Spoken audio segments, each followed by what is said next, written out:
Hello, Decode Your Burnout fans, and welcome to another episode with me, Dr. Sharon Grossman. And today I have a really special episode for you guys.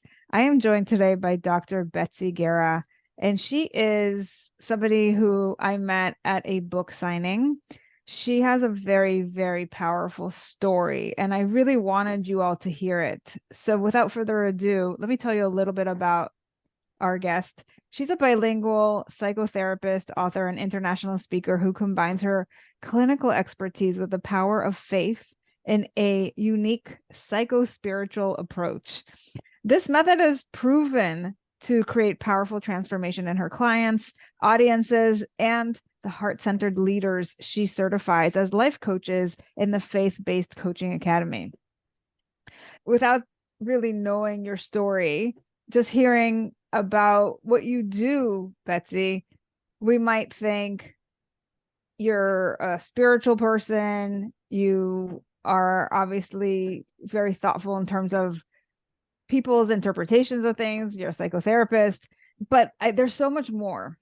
There's so much more to who you are and what you bring to the work. And I would love, first of all, to welcome you and thank you so much for coming on here. And then I'd love it if you could tell the listeners your story, because I heard it and I was so moved that I had to share it with the world. Thank you. Thank you for having me. Well, so I am a very happy wife. I'm obsessed with my husband, and I am a mother of 4. And one of my beloved children moved away from home too soon. She went to heaven. And it was as a result of an unexpected pool accident on this given summer Sunday in our Miami weather heat. We were in the pool with family and friends who feel like family, and all the kids were playing, and the parents were inside the pool, outside the pool, overlooking at the pool, and a few yards away looking at the barbecue. And I was in the pool with the children who were in the corner of the pool playing and other parents. And at some point, I'm having a conversation with my friend Christy. And at some point, she's like, "Where's Fofi?" We called my second daughter, Fofi. She was almost 3 at the time. And for no reason, right? For what seemed like no reason, because I was there, I panicked when she asked that. And immediately I started looking everywhere. And I'm like, "Where is Fofi?" And I couldn't see her. And my heart was pounding. And I was anxious and nervous. And like I was panicking. And suddenly I looked next to me. And there she was, but at the bottom of the pool. And I remember at that moment just getting into the water, grabbing her, like clutching her against my chest and holding her and bringing her out of the pool. And the water was like pushing us down. And I was making every effort to like come out and put her outside. And we had a friend who's a pediatrician. She's a doctor. She was there. So she was able to get her pulse, and she had pulse. Her heart was beating. And I was just there trying to, I don't even know, do what. Like I tried to do CPR. I don't even know that I knew what I was doing. And then suddenly I'm like, okay, like the power I have right now, the only power I have right now is pray. So I prayed. I just prayed. I'm like, "God, please save her. God, please save her. God, save her. Save her for you, God. Like, save her." I made promises. I just had so much faith that she would be saved. Like, how could she not? Like, it was not possible, right? We moved to a house with a pool. I put her in survival classes. Then I put her in swimming classes. Like people would criticize me because I was like hardcore, overprotective, eyes on my kids all the time. I thought I had done everything in my power to keep them safe and alive. It was obvious that God was going to save her. And I had all the faith in the world.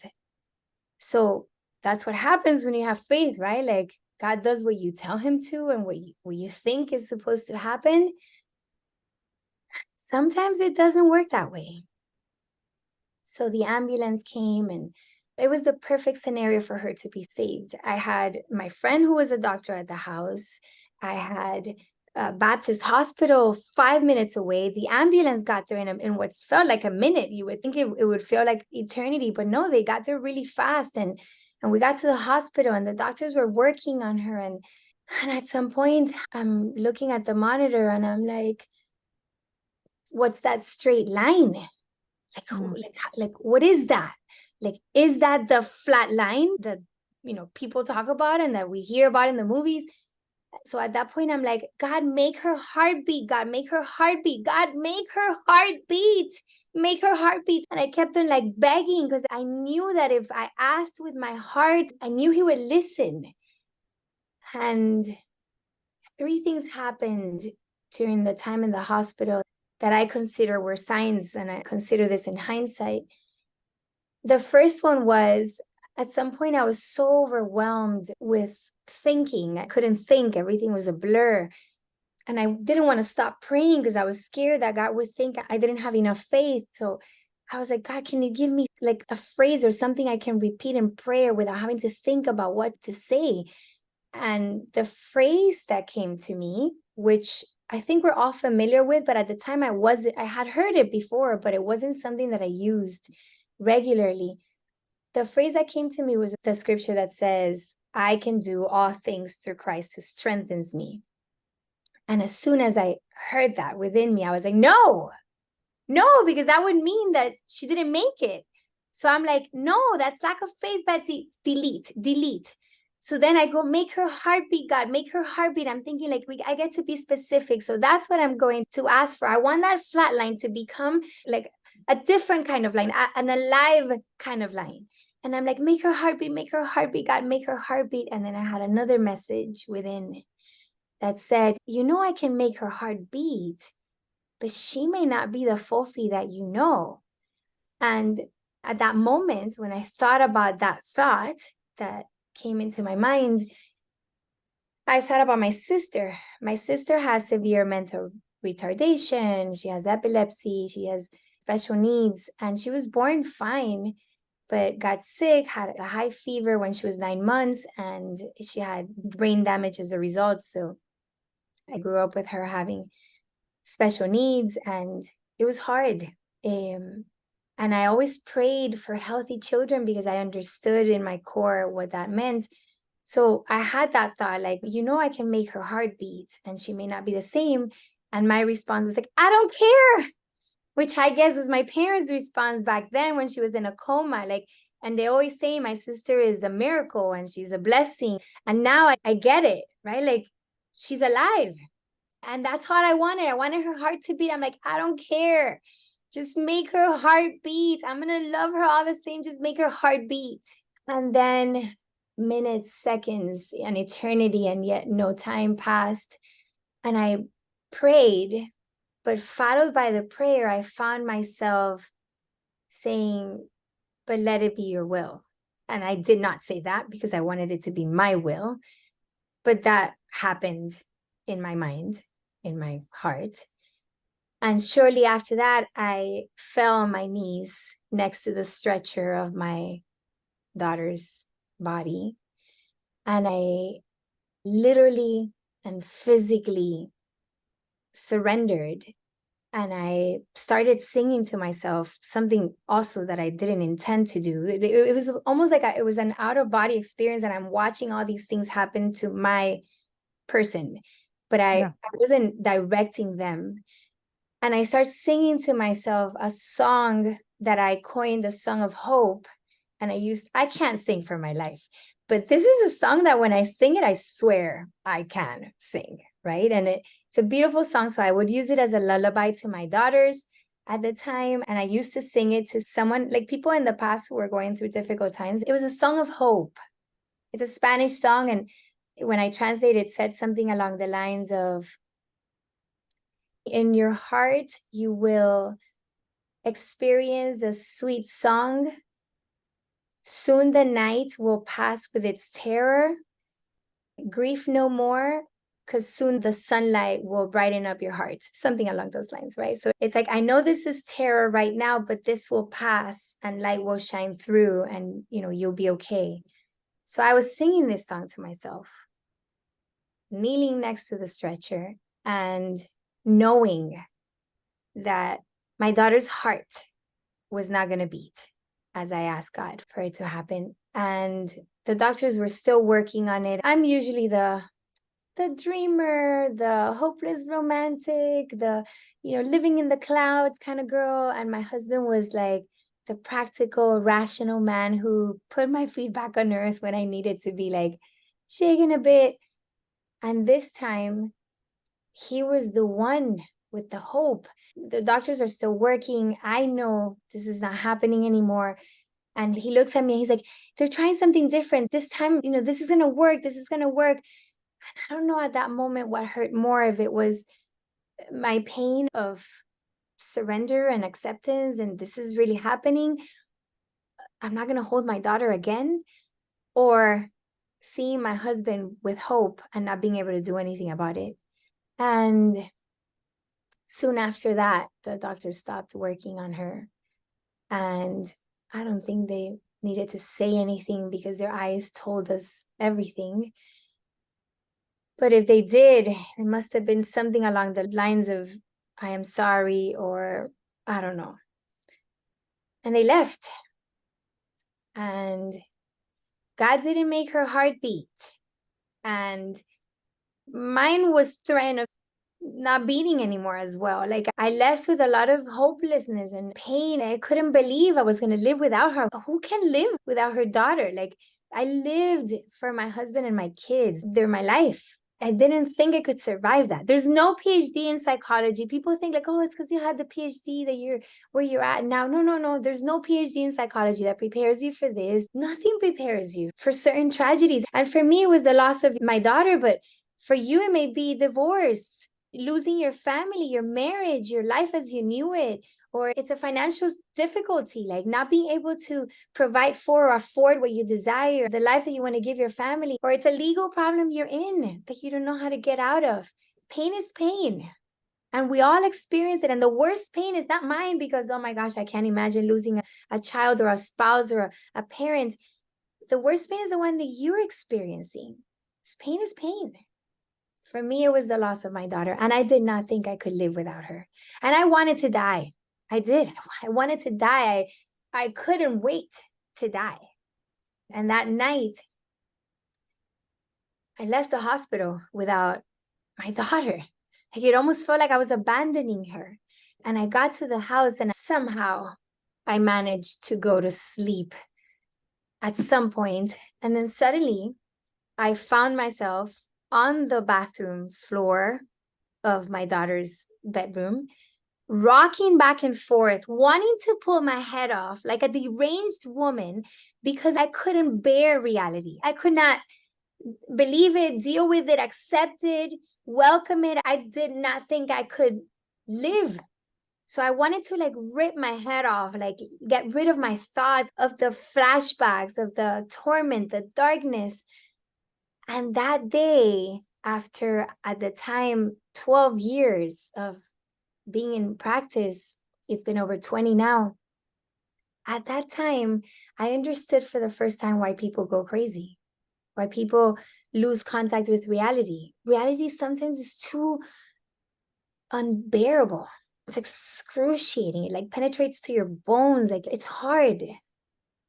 All I remember was my husband rescuing me. And, in my words or in my vision, it was like Jesus himself coming to like hold me, literally. Like, he literally like carried me and held me back to the bed. I don't know how I got there. I only know how I got out of there. And it was by being carried. It was by being held. And my husband, I learned years later, his thoughts were, you're the psychologist. If this is you, what's going to happen to me? Right? Like, his thought was like, oh, we're screwed. My experience was I was saved from hopelessness and, becoming deranged. And the next day the sun came out and it sneaked in through the windows, through the blinds. And I remember waking up and thinking, what the heck? Like, God, really? Like, can you send the sun back in? Like, I need some time. Like, my daughter just died. Like, I died. My life is over as I knew it. Like, can you stop?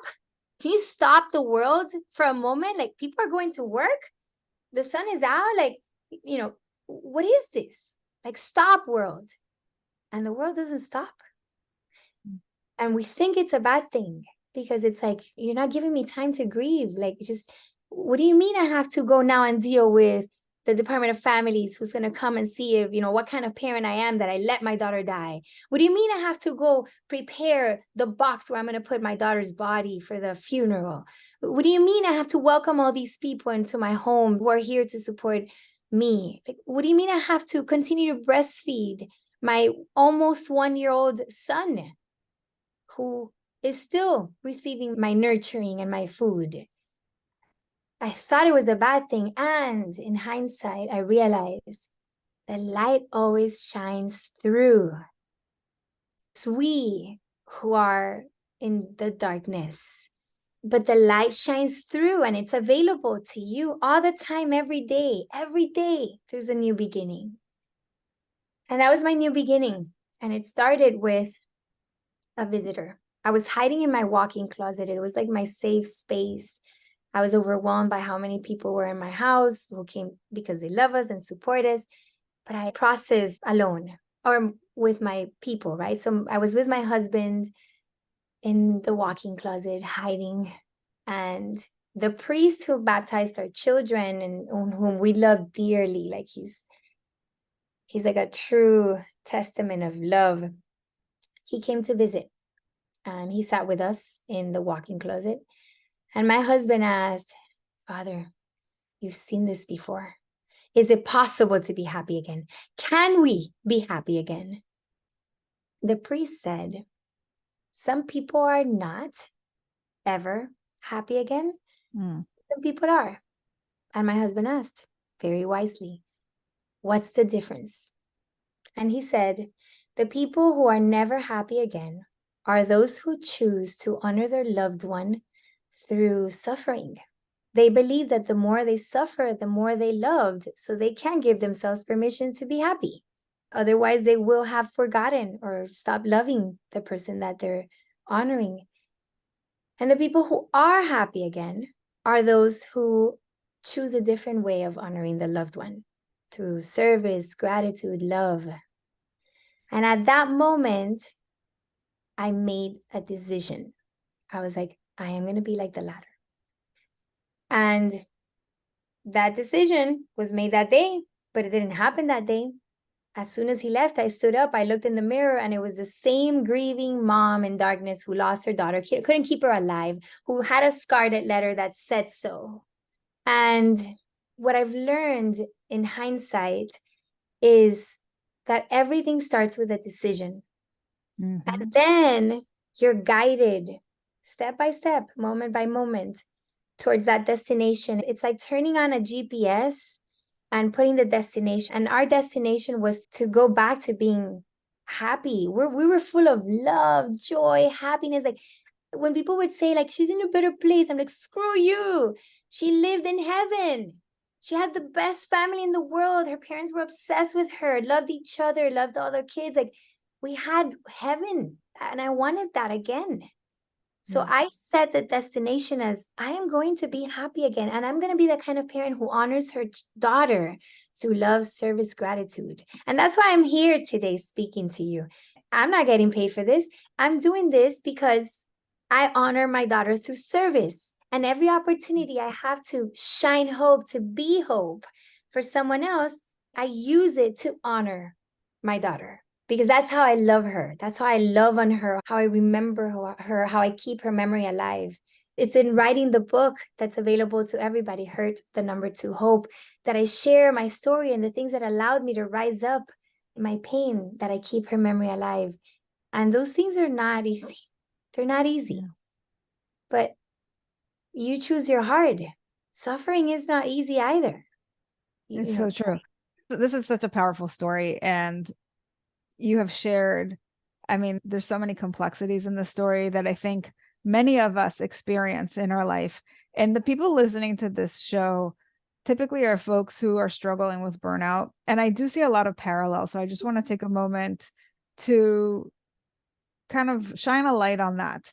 And the first thing that kind of popped out at me is you're in the hospital, you're next to your daughter, and you don't want her to die. And you're like, I will accept her even in this new stage. Like maybe she has brain damage. I don't care. I want her back and I will love her however she is. Right. And so there's this resistance to letting her go because you want her back in your life. You want things to go back to the way that they were. And I think a lot of times in our life, we resist change because we crave the familiar.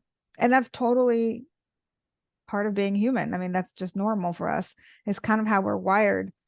But then you get to this place where you have this inner knowing, like you don't want her to go, but you kind of just know that she's not coming back. And you talk about surrendering and accepting this new fact, despite the fact that you don't want it, while your husband seems to kind of be in denial of like, no, they're going to fix this. She's going to come back. It's going to be fine. And you talk about the pain of watching him go through that when you know inside of you that that's not what's going to happen and that you don't have the power to change it. And so there's this dance that you do with hope and denial and with acceptance and surrendering. And it's not like once you surrendered, you stayed there and just accepted it and that was it. It was this back and forth dance of like, I don't think she's coming back and I just have to kind of go with God's will to, well, maybe she will come back and this is not right. And, your mind is kind of trying to, I guess, establish some hope for you because this is what you truly want. So there's like the rational mind and the more higher wisdom, if you will, where it's like intuitively, I know she's not coming back, but rationally, this doesn't make sense and I don't want this. And I think this is an important thing to highlight because whenever we go through something this painful, it's really hard to accept it. And even when we have this inner knowing, we sometimes want to ignore it because it's not what we truly want. So there's a difference between knowing and wanting. And that's kind of what you demonstrated in the story, which I thought was really powerful. Mm-hmm. I also thought that you talked about how sometimes reality is too hard to accept, that we want to escape it in some way. And that's where we have our breakdowns, right? It's where we're maybe like trying to go into the imaginary world of like, well, what if things were better in this other plane? And a lot of it isn't like a conscious decision. It's just our subconscious mind kind of taking over and saving us from the grief, right? It's just like, let me have this mental breakdown where you get to escape the reality.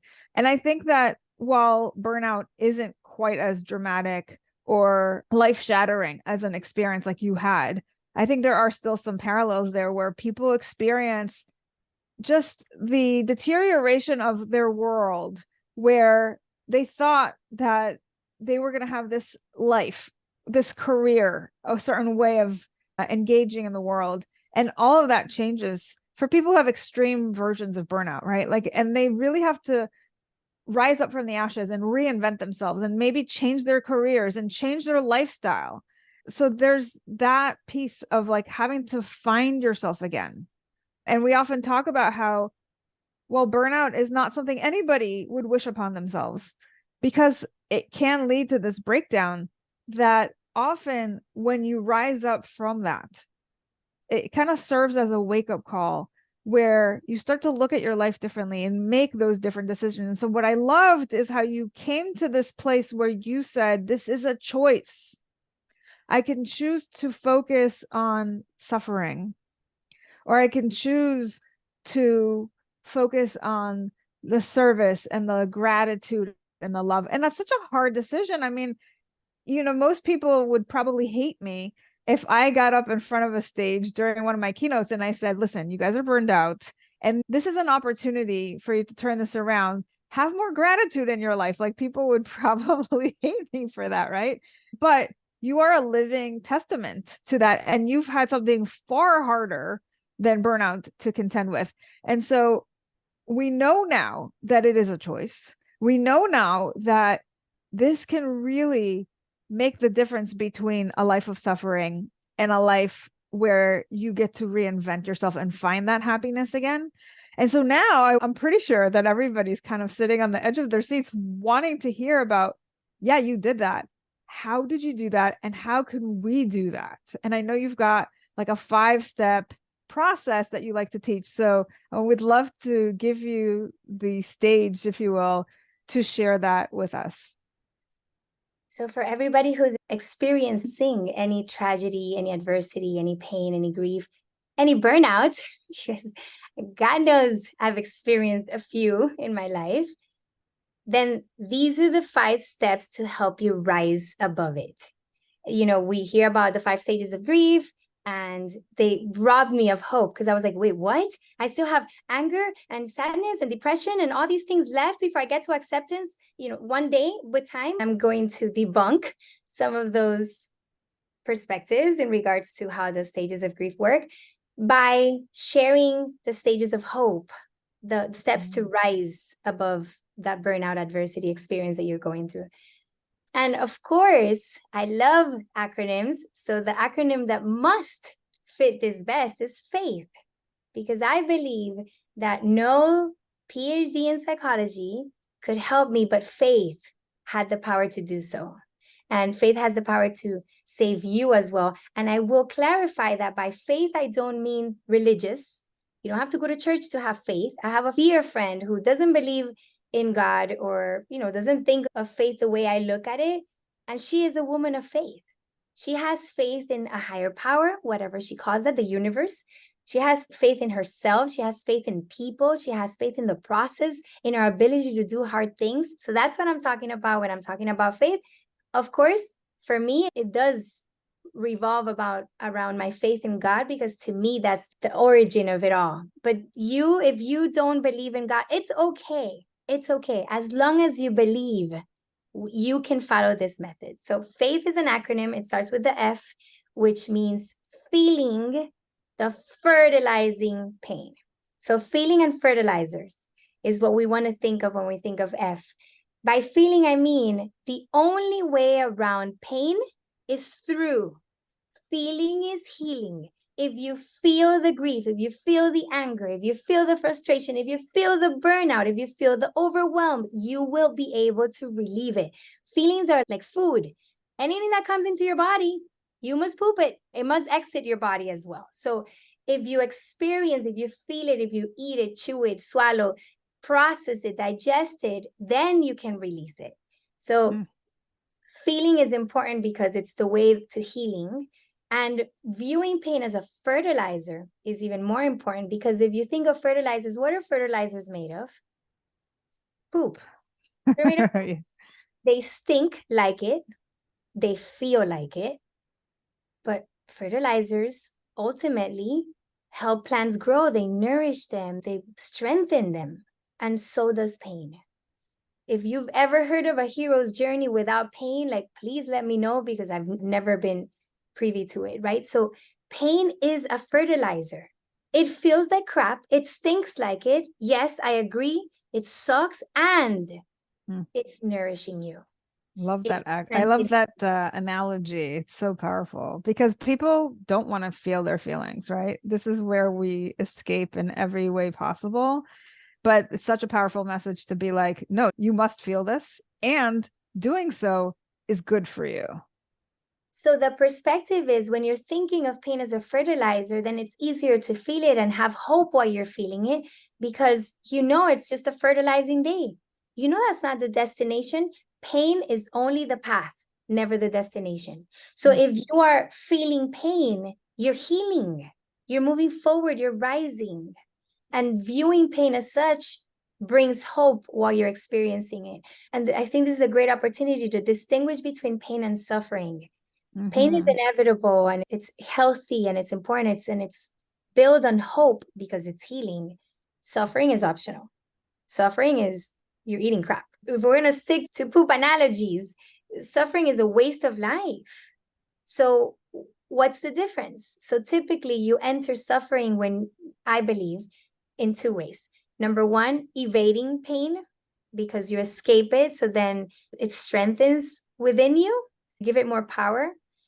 And number two, by dwelling on it. So some people do welcome it and they allow themselves to feel it, but poop is stinky, but it's warm. So some people may get used to the smell of it, right? Like, think about someone who works in a fish store. You can get used to a fish market. You can get used to smell and get comfortable in it. So some of us stay in the pain as if it were the destination, and just catch yourself when you say, I'm never going to be happy again. I said that. I can't live without her. Oh, this is never going to go away. I'm never going to find someone else that, better than my ex-husband. Whenever you think of it in terms of I'm never going to be able to overcome this, you're dwelling on the pain, which means you're suffering. And that's dark. There's no light there. There's no hope. There's hope in pain. There's no hope in suffering. There's light in pain because feeling is healing and pain is the path. There's no light in suffering, which is getting stuck in it, dwelling on it.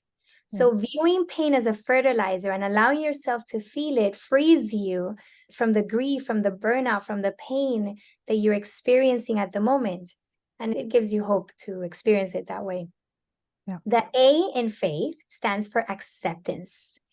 Acceptance is not a place where you arrive at after a few years of grieving. By the way, time heals all wounds. I call BS. Makes you more of who you already are. Time gives you the space to flourish into what you are currently working on. So it gives you the space to expand, but you expand with what you're working with, right? So as time goes by, if you choose to dwell on suffering, you'll become bitter. Your heart will harden. You'll close off.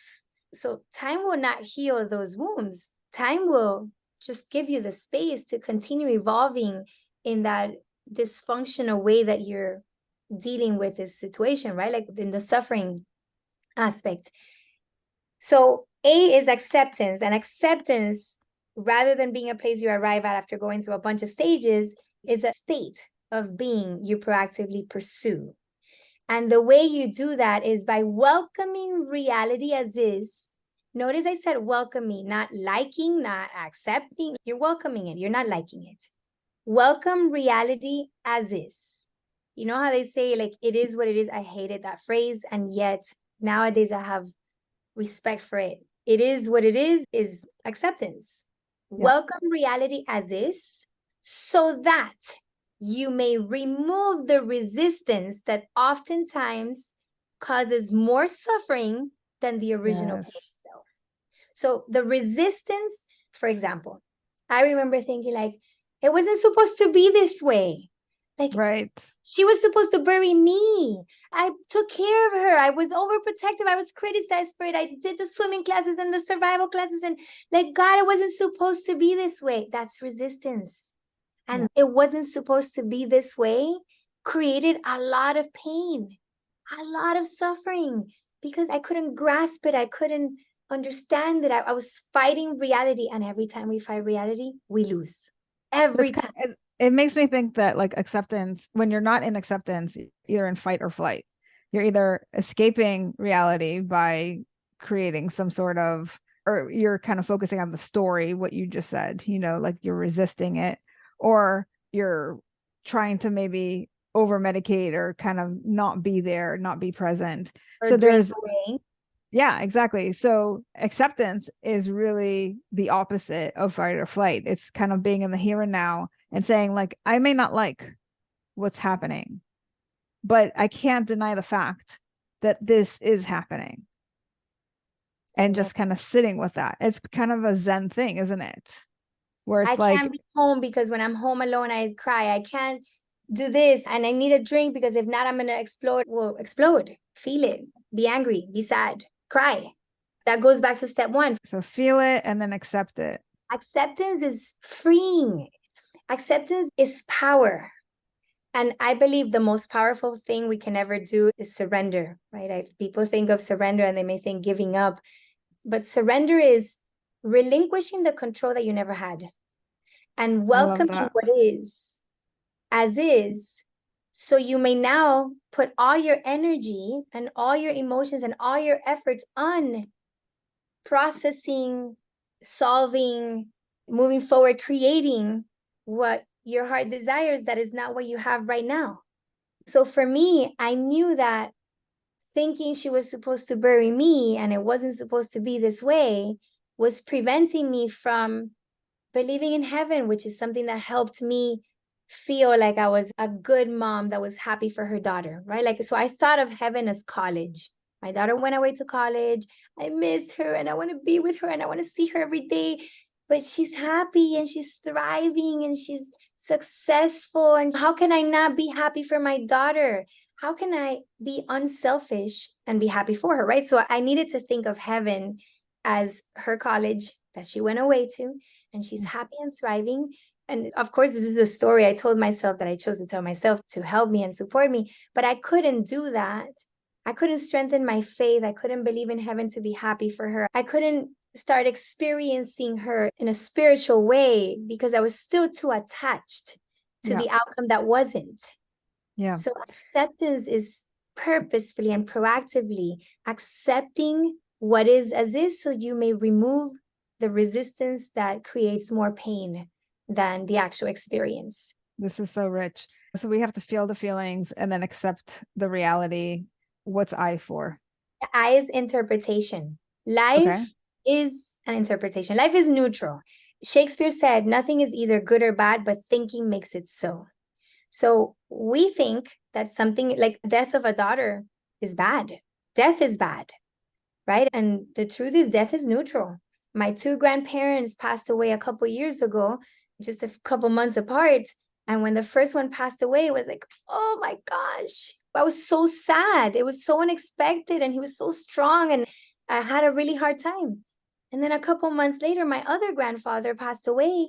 And it was like, thank you, Jesus, because he was so sick and he was suffering. Mm. And ironically, I may have been a little closer to the second one, but I felt gratitude for his passing.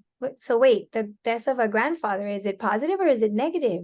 Yeah. It depends on how you see it. It depends on your interpretation, which means that if everything in life is neutral, we have the power to decide whether Yes. it's a good thing that creates positive feelings or it's the end of the world and the end of our lives. Yeah, And I could spend hours talking about this. This is like really powerful stuff. So I hope people are taking notes at home. Okay, and and so we've you got know, two more. so in interpretation, it's about reframing, changing the perspective. And I want to share with our audience, like you may think, yeah, Betsy, we can reframe traffic. Oh, Miami traffic is great because we get to call our moms and listen to the podcast and, be Right. stuck. But how do you reframe the loss of your daughter? And for that, I have to say that I was the grieving mom who couldn't keep her memory alive and carried herself as such. And I chose to become the chosen mother of an angel. And I am VIP in heaven. And I am so lucky because I have all sorts of hookups because my daughter is so freaking cute that when she goes to Jesus and like grabs him and he's like, you're so cute. What do you want? Whatever you want, I'm going to give you. So then I have this advocate in heaven for me. And I swear, I feel I'm the luckiest woman of all because I was chosen to be her mother. She's an angel, like, and I'm her mom. Like, how special am I? And when I think of that, I believe it. But Yeah. it's a story anyway, so we get to reframe it. And then the T in faith stands for team, and that refers to the people we surround ourselves by, we become more like. So if I am in a support group of other bereaved parents who are only identified as grieving parents, then I may not be able to rise above this. But if I'm in a support group that encourages the rising above, the honoring and loving through service, that if you're going through a divorce and you hire an attorney that is going to screw your spouse over and get all the pennies that they can, But wait, what you want for your family is peace, and for your children to have a good image of their father or their mom. Wait, is that in alignment with what you desire? So team is about choosing people who are in alignment with our core values and who are a step ahead in a similar journey and can help us rise towards that greatness that we're called to. So surrounding yourself with people who make you better, who elevate you, who are graceful, who have done hard things and have been able to come to the other side is really important. And that includes not only your family, friends, but also the professionals that you hire, the coach, the therapist, the attorney, the financial advisor. And then the H in faith stands for habits. And when you were talking about the subconscious mind, all these things, that I thought that's what habits is about. Like habits is about automating as much of the healthy behaviors that support you in, like, for example, you eat healthy foods and you're going to support your body and feeling better, more energized, so that instead of being like bloated or on a sugar coma at noon, or, wanting to go to sleep and tired, but in the middle of the day, you're feeling energized and you're ready to conquer the world. You're using all your energy to like heal rather than, deal with the stomach ache and the bloatiness that you're feeling. Um, Exercise. We know that when you exercise, not only do you release all these awesome feel good hormones, which elevate your mood, but you're also moving the emotions that are stuck in your body, because that's what trauma is. Trauma is stuck emotions. As Dispenza says, thoughts are the language of the mind, emotions are the language of the body. So when you're moving around, when you're exercising, you're breaking down all that stuck emotion that causes that neck pain or your backache or the bloatiness. All these things that you experience in your gut, in your body, can be shaken off and broken down. And that's healing. That's a way of healing. So exercise is important. And I could go on and on about awesome habits that will support you, but I cannot finish without saying what I think is the most important habit, which is the 3 S's: silence, solitude, and stillness. Spending time in silence and in stillness will support you in every aspect of your life, because when you are present with that higher version of you, or the God within you, or when you're one with the universe, however you want to perceive this, when you're in that space of stillness, what you're doing is you're letting go of your thoughts, aka human limits, sentences that may not be supporting you, and you are making space and room to download infinite wisdom, to download emotions that will support you. So meditation, prayer, silence, mindfulness, all those exercises help you become infinite and help you reach your greatness. So success is inevitable. When you spend a few minutes every day in silence, you may think you're not doing anything because you got distracted and you thought about something, but ultimately all you have to do is show up. Show up to that time. It doesn't matter if you were super distracted. The intention of being in silence, solitude, and stillness will support you in becoming a more graceful person, someone more strengthened from within, and just have wisdom beyond your ears. Like, you'll be able to gain clarity in terms of like, what is that next right step that I get to take to overcome the burnout, to reframe it, to feel in a fertilized way. Like, what is it that I get to do to be able to overcome and rise above to my greatness and be in service of others in doing so? There are so many pearls of wisdom in your story, in your faith acronym. I mean, too many to mention, honestly. I feel like if you're listening to this, you need to go back and probably re-listen, because there's just so much that you jam-packed into this one episode. I think there's enough material here for multiple books. I really thank you for that. And your message is very powerful. The message is that regardless of what adversity you're facing, the sun still rises the next day, and that you have to make the decision of, do you want to rise up with the sun, or do you want to stay in darkness? And that darkness only exists because you have chosen not to rise. So it's not an easy journey, but it is possible. And you've given us the step-by-step process of how to do it. And this is very, very powerful stuff. And the one question that I had in my mind as you're talking about the story of your daughter was, you're a person of faith, and your faith has even been strengthened, I might say, after this happened. But, somebody who's maybe a little skeptical might ask, how is it that you didn't lose your faith because you were praying to God for your daughter to come back and he didn't deliver? What would you say to that? I fought with God a lot. So I'm glad you asked that, because if people think that I was like, God, your will, whatever you, no. I fought with him every day. How could you do that? You're crazy.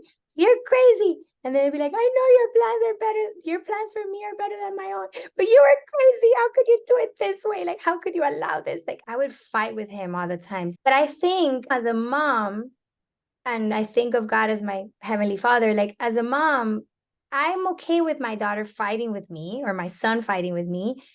It would hurt deeply if he stopped talking to me or she stopped talking to me, right? So I think you don't have to agree with God's plan of allowing this, because I don't think he did this to me or to you. I think he allowed it. He had the power to avoid it and he didn't. WTF. I asked him that a few times. But there's an opportunity to question him, fight with him, just stay with him or the universe or the thing, like whatever you believe in, just stay in its presence, because it's inevitable anyway, right? Like it's unavoidable. So might as well just be held by it.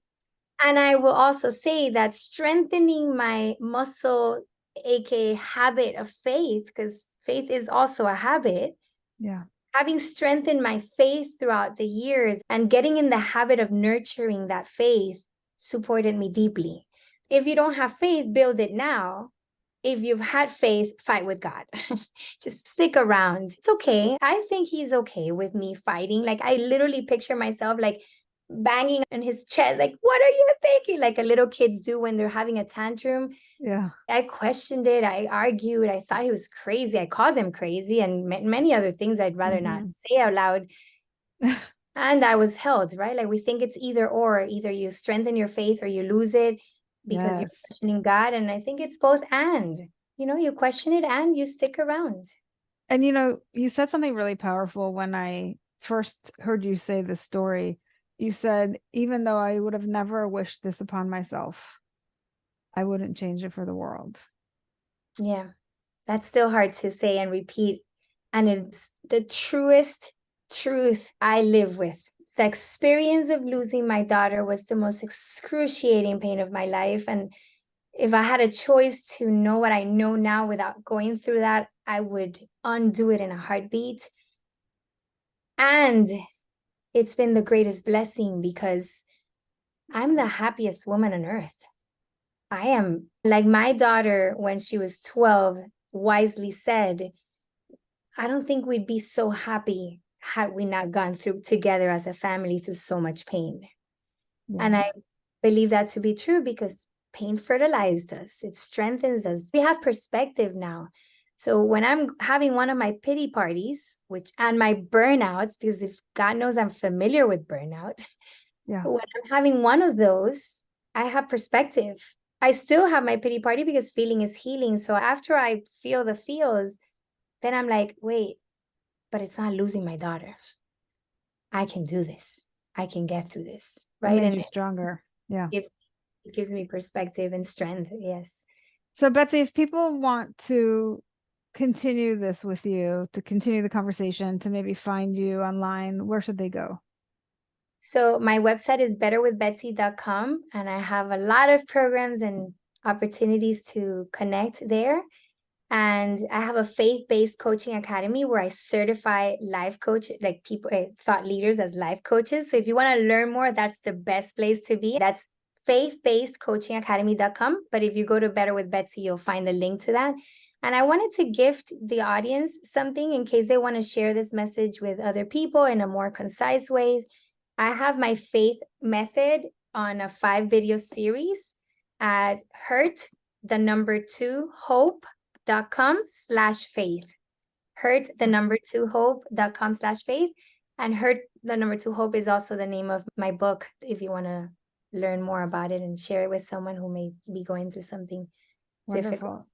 So we will put all the links to all of that in the chat, of course, so people can continue to look through this, especially if this inspired them to look deeper into their pain. And once again, I really, really thank you for being brave and sharing your message and your story, not just with your community, but with ours as well. My pleasure. Thank you. And for all of you thinkers out there, what did you think of the show? If you're a feeler, how did hearing this make you feel? And for all of you doers, what are you going to do based on what you've heard? Regardless of what your personality code is, my goal is to spread the word that burnout is a unique experience. And by decoding it, you can find solutions that are equally unique to you. Help me spread this message by subscribing to the show on Apple or Spotify and leaving us a review telling us what you think, feel, or do differently because of the show. And if you're watching us on YouTube, you can also leave me a comment or questions to answer in future episodes. And please recommend the show to anyone struggling with burnout. If you are ready to take the next step with me to DYB, go to decodeyourburnout.com, and I'll see you right back here next week. Bye, everybody.